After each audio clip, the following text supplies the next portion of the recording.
7 গ্রাম H2 gas প্রস্তুত করতে কত গ্রাম অবিশুদ্ধ জিঙ্ককে লঘু H2SO4 এর সঙ্গে বিক্রিয়া করতে হবে। এখানে বলেছে যে অবিশুদ্ধ জিঙ্কে 88% জিঙ্ক বর্তমান। তো এখানেই অবিশুদ্ধ, এদিকে অবিশুদ্ধ কেটে দিলাম। আমরা যেমন ম্যাথ সলিউশন করে থাকি তেমন ম্যাথই আমরা সলিউশন করব।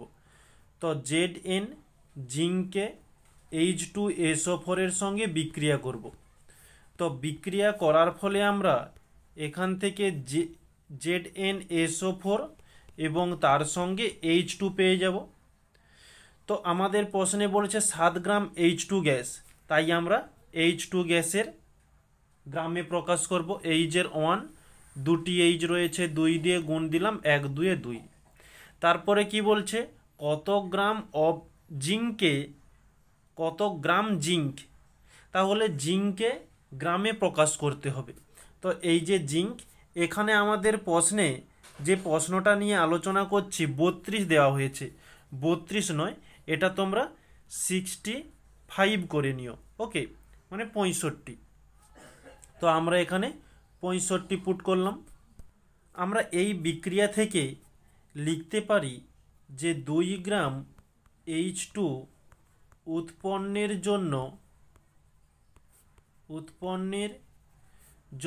65 গ্রাম Zn প্রয়োজন।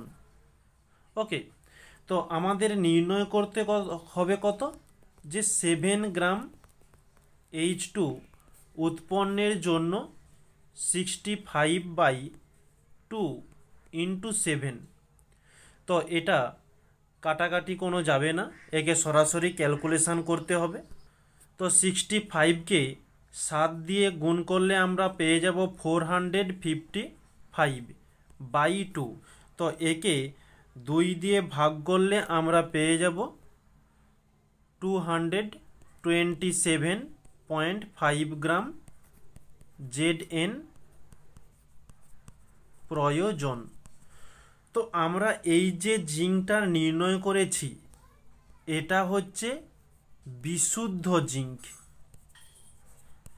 ওকে, বিশুদ্ধ। তো এই বিশুদ্ধর মধ্যে অশুদ্ধ কতটা আছে, এবারে আমরা অবিশুদ্ধ বা এই বিশুদ্ধ এই ব্যাপারটা একটু বোঝার চেষ্টা করব। তো আমরা এখানে বিশুদ্ধ জিঙ্কটা নির্ণয় করেছি, আমাদের চেয়েছে যে অবিশুদ্ধ জিঙ্ক কত।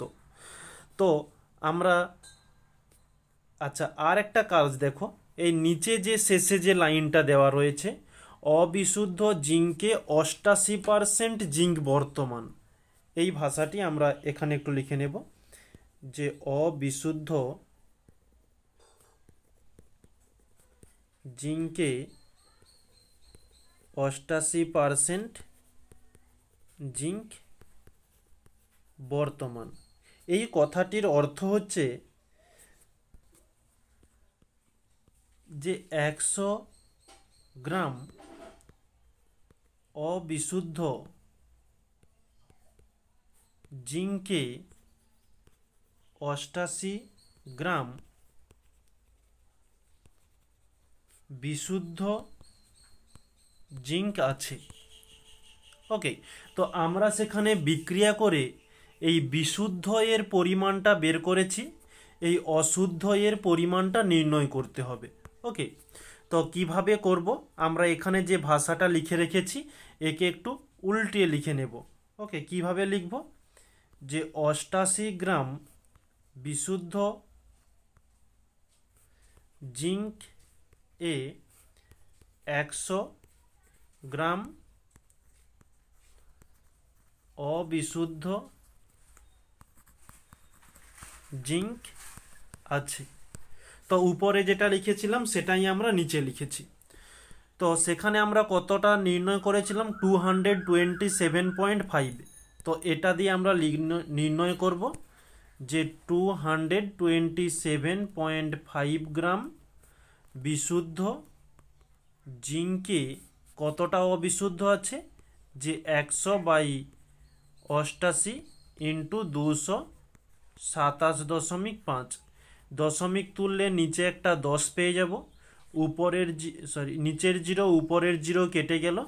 আর বিশেষ কাটাকাটি আচ্ছা দিতে পারি, 2 দিয়ে দিলে 2 5 10, 2 4 8, 2 4 8। আর কাটাকাটি যাচ্ছে না। এবারে আমাদের ক্যালকুলেশন করতে হবে। ওই যে 2275 রয়েছে, একে 5 দিয়ে গুণ করলে আমরা পেয়ে যাব 11375 বাই আমরা 44 করব। তো এটা ভাগ 44 করলে আমরা এখান থেকে পাচ্ছি 258 গ্রাম অবিশুদ্ধ জিঙ্ক আছে। এটি হচ্ছে আমাদের অ্যান্সার।